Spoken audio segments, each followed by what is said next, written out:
What's going on, guys? It's Red Bull Tanker, and welcome back to Historical Board Gaming's The Korean War. This is not a turn video. This is just a quick, I guess you could call it a corrections video, or perhaps a quick kind of update video, if you were. So,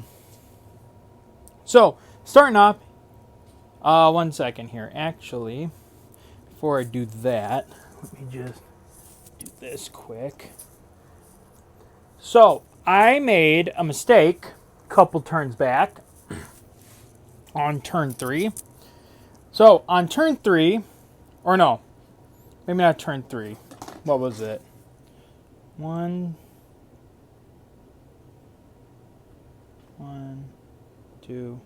Okay, so originally it was supposed to be turn 3, but actually it's supposed to be it's supposed to be turn 4.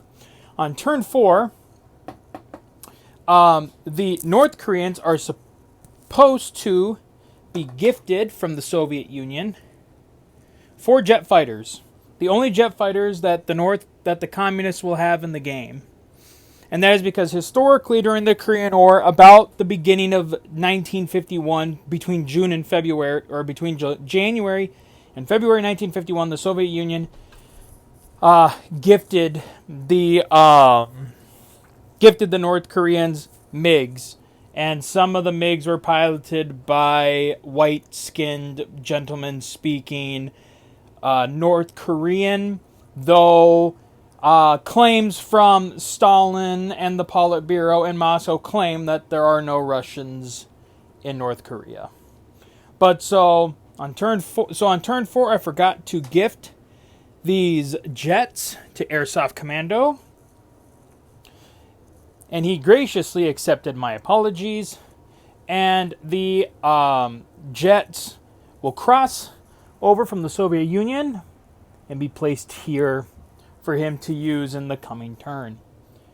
Next, this was an idea that Airsoft Commando had, and we're just going to kind of run with it. We're going to run with it for this game, and this involves China. So instead of China just automatically entering the game after three consecutive turns of holding Seoul, Airsoft Commando had the idea of what if we make it like a contingent kind of thing. And so what we were going to do, or what his idea is that once Seoul has been held for 2 consecutive turns, you will then, every subsequent turn that they hold Seoul, you'll roll a D6 dice, and then in increments, certain results will bring the Chinese into the war. Say on turn 3, like in this game, the Chinese or the North Koreans took Seoul. So then that's one. So then turn 4 was 1 consecutive turn. Turn 5 was 2 consecutive turns, and then you have turn 6 where you could start rolling the D12.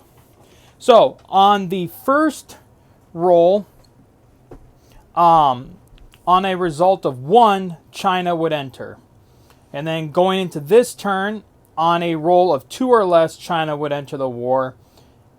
3 or less, 4 or less, or at least until the Chinese enter the war or Seoul is recaptured and the whole thing is started over again. So we're just going to run. We decided that we were going to run with that idea just to give it a shot, just to say that, like, okay, China doesn't just automatically come in. So we're just going to see. Let's kind of see how it goes. So I am going to do the roll. So we are looking for we are just going to look for a 2 or less on this one. So 2 or less to see if China enters the war. Okay, so retracting from my previous turn video, China has not entered the war. Though Airsoft Commando has told me where the Chinese forces are hiding in the north, I will do my best to forget that. So China is not at war. This will go back to 10 IPC, and we will continue the game from there. So that's just like a quick update corrections kind of thing. And we'll see you guys soon for the Turn 7 video. So until then, guys, as always, take care.